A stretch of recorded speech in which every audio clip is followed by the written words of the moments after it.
اب یہ ہمارے اوپر ہے کہ قائد اعظم کی ویژن کے مطابق اس ملک کو، جیسے گورنر صاحب نے فرمایا، بیرونی طاقتوں سے جو ان کی سازشیں ہیں ان سے بچائیں، لیکن اس کا حل صرف ہمارے اپنے پاس ہے، ہم سب کے پاس ہے۔ دشمن تو ضرور کوشش کرتا ہے کہ کسی نہ کسی طریقے سے نقصان پہنچائے، لیکن اگر ہم سب متحد ہوں گے تو مجھے یہ پورا یقین ہے کہ اللہ تعالیٰ کے کرم سے ہم اس ملک کو اپنے بعد آنے والی جو پاکستان کے شہری ہیں، ہماری نسلیں، ان کے لیے ایک بہتر، امن پسند، ترقی یافتہ ملک بنائیں گے۔ ہمیں آج کے دن اس کے ساتھ ساتھ جو قربانیاں ہمارے شہداء نے دی ہیں، چاہے وہ شہید ذوالفقار علی بھٹو ہوں جنہوں نے اس ملک کو ایٹمی طاقت بنایا، چاہے شہید محترمہ بے نظیر بھٹو ہوں جنہوں نے میزائل ٹیکنالوجی دے کے اس ملک کے دفاع کو اور مضبوط کیا، اور ہمارے بہادر افواج، ہمارے رینجرز، ہمارے پولیس اور باقی جو شہداء ہیں، خاص طور پہ جمہوریت کے شہداء، ان کو یاد کرنا چاہیے۔ انہی شہداء کے خون کی وجہ سے ہی ہم آج مضبوط ہیں۔ انشاءاللہ تعالی اس وقت کی حکومت صدر آصف علی زرداری کی لیڈرشپ میں، میاں محمد شہباز شریف صاحب کی لیڈرشپ میں یہ پوری کوشش کر رہی ہے کہ ملک کے اندر جو اس وقت معاشی، سیاسی اور ہمارے جو امن و امان کے مسائل ہیں ان کو حل کیا جائے، اور انشاءاللہ تعالی مجھے پورا یقین ہے کہ محنت سے، لگن سے، نیک نیتی سے ہم ان سارے مشکلات پہ قابو پائیں گے۔ آج کے دن میں مسیحی برادری کو بھی مبارکباد دیتا ہوں، دنیا بھر کی اور خاص طور پہ پاکستان میں بسنے والی مسیحی برادری جو کرسمس کا تہوار منا رہے ہیں، ان کو دل کی گہرائیوں سے مبارکباد۔ ہم قائد اعظم محمد علی جناح کے مزار پہ کھڑے ہیں جنہوں نے 11 اگست 1947 کو کہا تھا کہ یہ ملک آزاد ہوا ہے جہاں پہ ہر مذہب والے، مسلمان اپنی مساجد کو، عیسائی اپنے گرجا گھروں کو، ہندو اپنے مندروں کو جا سکتے ہیں۔ اور آج کے دن ہمیں خاص طور پہ یہ عہد کرنا چاہیے کہ جو قائد اعظم محمد علی جناح کا ویژن تھا اس ملک کو جس طریقے سے بنانا تھا، اس پہ ہم پورا اتریں۔ میں آخر میں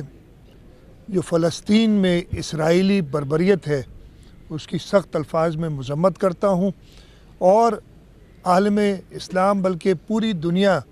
سے درخواست ہے کہ مظالم ہو تو غزہ کے علاقے میں ہو رہے ہیں، لیکن اس کے اثرات پوری دنیا پہ ہو رہے ہیں، اور اگر اس دنیا کو ہم نے امن کا گہوارہ بنانا ہے تو یہ بربریت، چاہے وہ فلسطین میں ہو جائے، چاہے کشمیر میں ہندوستانی بربریت ہو، اس کا پوری دنیا نے نہ صرف نوٹس لینا ہے بلکہ اس کا خاتمہ کرنا ہے، اس لیے کہ آج کہیں اور کل ان کی طرف بھی یہ مسئلہ پیدا ہو سکتا ہے جو کہ اس بربریت کی مذمت نہیں کرتے۔ میں ایک بار پھر پوری قوم کو قائد اعظم محمد علی جناح کی 148ویں سالگرہ پہ مبارکباد دیتا ہوں۔ سر سوال یہ ہے کہ آپ نے دونوں حضرات نے قومی سلامتی، امن و امان کا ذکر کیا،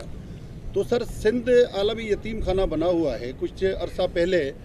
جو الیگل امیگرینٹس ہیں ان کے خلاف ایک مہم بھی چلائی گئی تھی حکومتی سطح پہ، وفاقی اور صوبائی حکومتیں ایک پیج پر تھی، لیکن اب دیکھا جا رہا ہے کہ قاتل قتل کر کے، ابھی حال ہی میں ایک واقعہ ہوا کہ ایک میرانی بچے کو مارا گیا اور اس کا قاتل علاقہ گھیر میں چلا گیا۔ تو کوئی ایسا میکینزم کیوں نہیں ہے کہ یہاں باہر آنے والوں کی ڈیٹیلز آپ کے پاس ہوں، اور امن و امان کی صورتحال کی خرابی میں بھی جو مختلف رپورٹس موجود ہیں اس میں ان کا ہاتھ ہے، غیر قانونی افغانی، بنگالی، برمی اور بہت ساری اس میں جو ہے وہ ذکر ہوتا ہے۔ تو یہ اس حوالے سے کوئی صوبے کا، وفاقی اور صوبائی حکومت مل کر کوئی ایسا میکینزم کیوں نہیں بناتے کہ کراچی شہر کو محفوظ کیا جائے؟ سب سے پہلے تو حمید، میں آپ کی اس بات سے متفق نہیں ہوں جو آپ نے لفظ استعمال کیے، سندھ امن کا گہوارہ ہے۔ سندھ نے ہمیشہ، میں خود، ہمارے بڑے بھی سعودی عرب سے آئے تھے، یہاں گورنر صاحب بیٹھے ہیں، ان کے بڑے ہی بار سے، سندھ اب سے نہیں صدیوں سے امن کا گہوارہ رہا ہے اور انشاءاللہ تعالی رہے گا۔ ہاں، جہاں اور جو آپ نے دوسری بات کی، اس وقت وفاقی حکومت اور صوبائی حکومت اس بات پہ بالکل متحد ہیں اور اس کا عزم ہے کہ یہاں پہ غیر قانونی جو بھی لوگ ہیں کو نکالا جائے، اور یہ کیا ہے ہم نے۔ یہ آپ نے دیکھا ہوگا جب پچھلی دور حکومت میں اچانک ایک پتہ نہیں جس کی آج کل بات بھی ہو رہی ہے، اب میں زیادہ ڈیٹیل میں نہیں جا رہا اس کی، کہ جو افغانستان سے لوگوں کو عام معافی ٹائپ کا اعلان کر دیا گیا تھا، کہ یہاں پہ لوگ آئے اور ان کو ہم نے آئیڈینٹیفائی کر کے سب کو واپس کیا، اور اس وقت بھی یہ ہمارا عزم ہے۔ ہاں، ایسے اگر واقعات ہوتے ہیں اس پہ سخت کارروائی کی جاتی ہے، اور یہ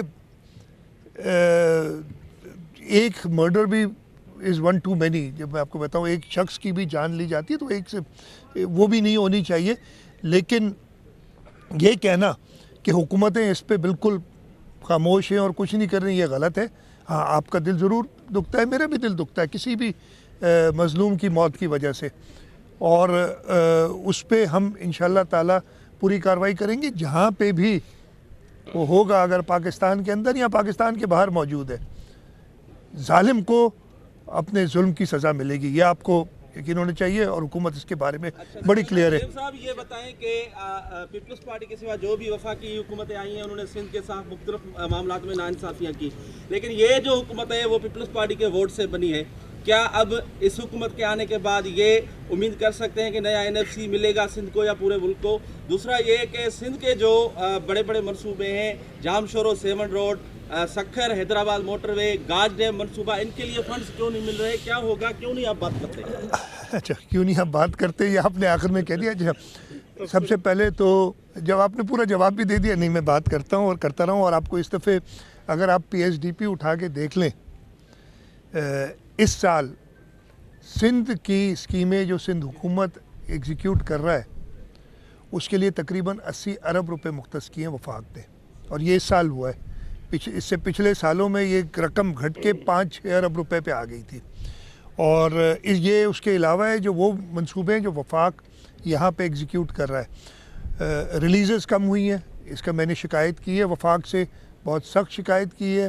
اور اس کے علاوہ جو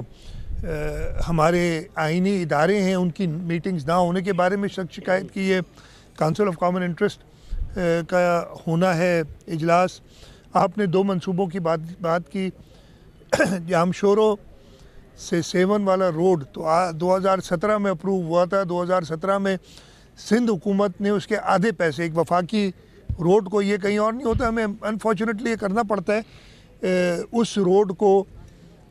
آدھا سندھ حکومت نے فائنینس کیا تھا، اور وہ پیسے ہم نے اپریل 2017 میں دے دیے تھے۔ اب تقریباً، اس لیے کہ میرا وہاں سے آپ کا بھی گزر ہوتا ہے کافی